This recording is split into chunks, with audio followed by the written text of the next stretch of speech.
най-популярните трендове през 2025 година. Здравейте хора, в днешното видео ще ви покажа най-популярните трендове през изминалата 2025 година. Да започваме с първия. Ластика. Трендът с ластика е този, който взриви всичко. Прави се като слагате ластика на палеца и на средния си пръст и с показалеца избутвате, така че да изхвърчи.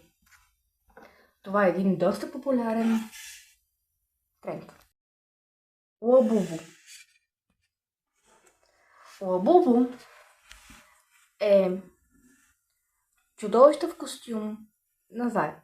Има всякакви варианти.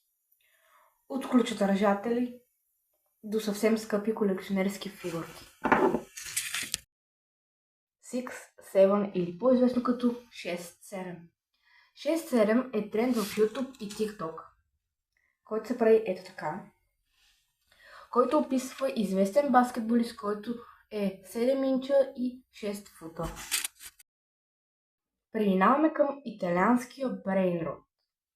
Брейнрот, италиан брейнрот, както е по-известно, са тралело, траля, бомбардило, крокодило и така нататък.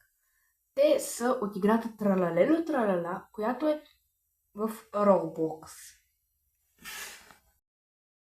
Накратко се разказва за всякакви митични създания, като, например, Тралело Тралала е акула, която носи най-кубовки.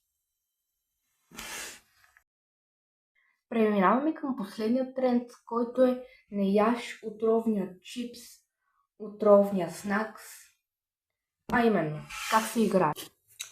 Играта се играе от двама души, като единият казва на даден чипс бум и другият казва също. Всеки си избира. След това започват да ядат чипсовете. И когато някой изтегли чипса, който е бум, приключва. Принципно се играе с до 3 бум-бум-бум.